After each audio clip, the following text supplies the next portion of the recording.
말씀과 함께하는 따뜻한 오늘 큐티온. 시몬 베드로와 또 다른 제자 한 사람이 예수를 따르니 이 제자는 대제사장과 아는 사람이라. 예수와 함께 대제사장의 집들에 들어가고 베드로는 문 밖에 서 있는지라. 대제사장을 아는 그 다른 제자가 나가서 문 지키는 여자에게 말하여 베드로를 데리고 들어오니 문 지키는 여종이 베드로에게 너도 이 사람의 제자 중 하나가 아니냐? 나는 아니라. 그때가 추운 고로 종과 아랫사람들이 불을 피우고 서서 쬐니 베드로도 함께 서서 쬐더라. 대제사장이 예수에게 그의 제자들과 그의 교훈에 대하여 물으니 예수께서 대답하시되 내가 드러내놓고 세상에 말하였노라. 모든 유대인들이 모이는 회당과 성전에서 항상 가르쳤고 은밀하게는 아무것도 말하지 아니하였거늘 어찌하여 내게 묻느냐? 내가 무슨 말을 하였는지 들은 자들에게 물어보라. 그들이 내가 하던 말을 아느니라. 이 말씀을 하심에 곁에 섰던 아랫사람 하나가 손으로 예수를 쳐 이르되 내가 대제사장에게 이같이 대답하느냐? 내가 말을 잘못하였으면 그 잘못한 것을 증언하라. 바른 말을 하였으면 내가 어찌하여 나를 치느냐? 안나스가 예수를 결박한 그대로 대제사장 가야바에게 보내니라. 시몬 베드로가 서서 불을 쬐더니 사람들이 묻되 너도 그 제자 중 하나가 아니냐? 베드로가 부인하여 이르되 나는 아니라. 대제사장의 종 하나는 베드로에게 귀를 잘린 사람의 친척이라. 이르되 네가 그 사람과 함께 동산에 있는 것을 내가 보지 아니하였느냐? 이에 베드로가 또 부인하니 곧 갈기 울더라. 할렐루야. 말씀과 함께하는 따뜻한 오늘 큐티온 2025년 3월 5일 수요일입니다. 우리 함께 기도로 시작하겠습니다. 사랑의 하나님, 감사드립니다. 귀하고 복된 은혜로 저희들 불러주시니 감사합니다. 오늘도 새 생명의 말씀 허락하여 주시옵소서. 감사드리며 이 모든 말씀 우리 주 예수 그리스도 이름으로 기도드립니다. 아멘. 오늘 말씀은 요한복음 18장 15절에서 27절까지의 말씀입니다. 오늘 본문 말씀은 예수님께서 대제사장에게 신문을 받게 되시는데 그 신문을 받으시는 동안 베드로가 예수님을 부인하는 장면을 다루고 있습니다. 예수님께서는 불의한 재판 속에서도 끝까지 진리를 말씀하시며 하나님의 뜻을 이루고자 고난을 감당하시는 모습을 보입니다. 반면에 베드로는 두려움에 사로잡혀 예수님을 부인하는 연약한 모습을 보입니다. 이 대조를 통해서 어떤 것이 참된 하나님을 따르는 사람의 길인가? 우리들은 또 얼마나 연약한 존재인가? 그러한 우리를 위해 예수님이 이 땅에 오신 것들이 드러나는 것을 볼 수 있는데요. 오늘 말씀을 보시면 먼저 전반부에서는 베드로는 예수님을 따르는 제자였습니다. 예수님께서 체포당할 때 가장 용기 있게 칼을 또 빼들었던 제자이기도 합니다. 하지만 막상 그 모든 일들이 진행되고 났더니 불안과 두려움 속에서 대제사장의 요종이 예수님의 제자인 것 아니냐라고 물었을 때에 부인하게 됩니다. 그리고 다시 묻자 또 부인하게 되죠. 그러니까 결국 닭이 울기 전에 3번이나 예수님을 모른다고 부인하는 모습을 보이게 됩니다.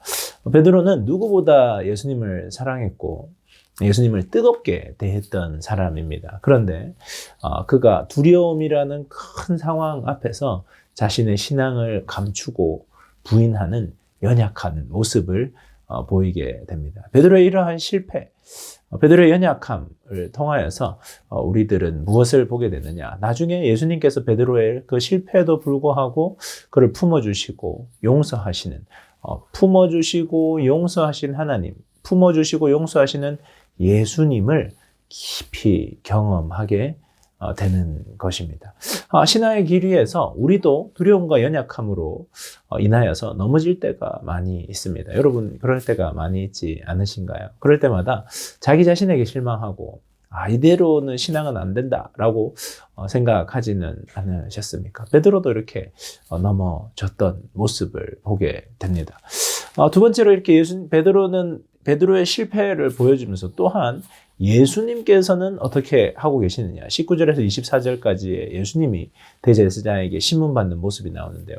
대제사장이 예수님의 가르침과 제자들에 대해서 캐묻자 예수님께서는 말씀하십니다. 내가 늘 공개적으로 가르쳤기 때문에 감출 것이 없다라고 당당하게 말씀합니다. 이에 분노한 한 사람이 나와서 예수님의 뺨을 때리며 예수님을 모욕합니다. 그러니까 예수님은 불의와 폭력 앞에 서 계셨던 것입니다. 그러한 불의와 폭력 앞에 감정적으로 반응하시는 것이 아니라 오히려 진리를 지키며 조용히 대응하시는 모습을 보여줍니다. 이는 우리에게 신앙의 길에서 참 중요한 교훈을 주는데요.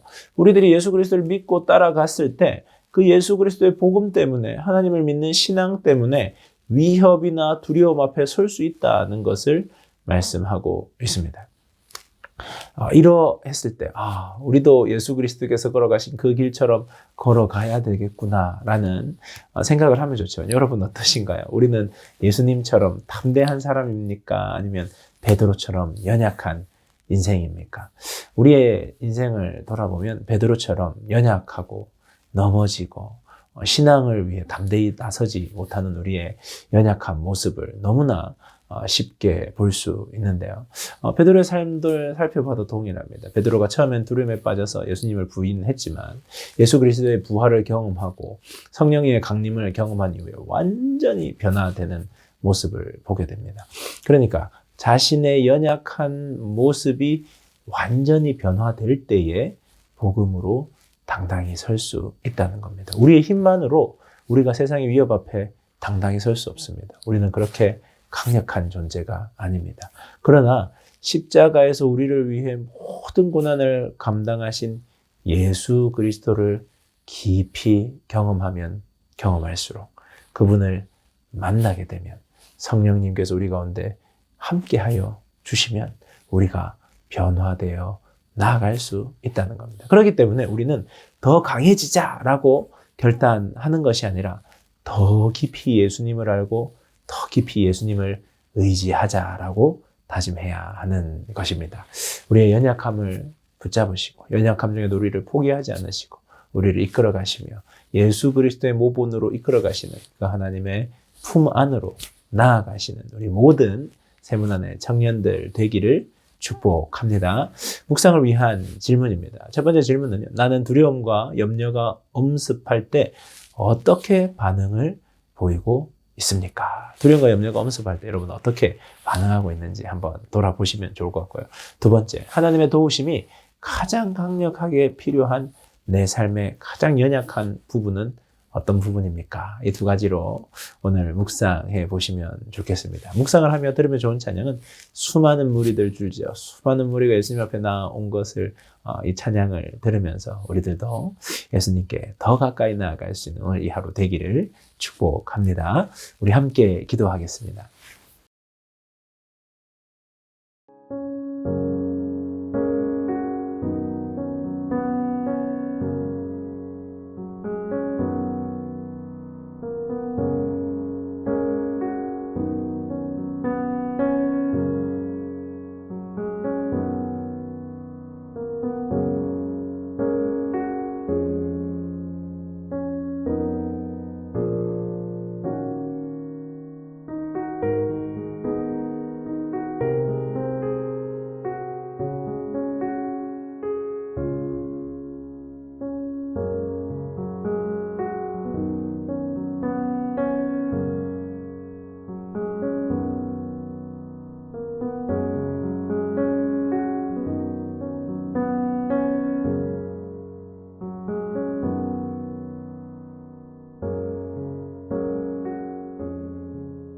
사랑의 하나님, 감사드립니다.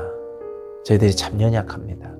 그러한 연약함 가운데 아무리 강해지자고 결단해도 강해질 수 없는 저희들의 모습을 바라봅니다. 그러하기 때문에 예수님이 우리에게 필요합니다. 그러하기 때문에 부활의 능력이 필요하고 성령의 능력이 필요하오니 아버지 하나님, 우리와 함께하여 주시옵소서. 감사드리며 이 모든 말씀 우리 주 예수 그리스도 이름으로 기도드립니다.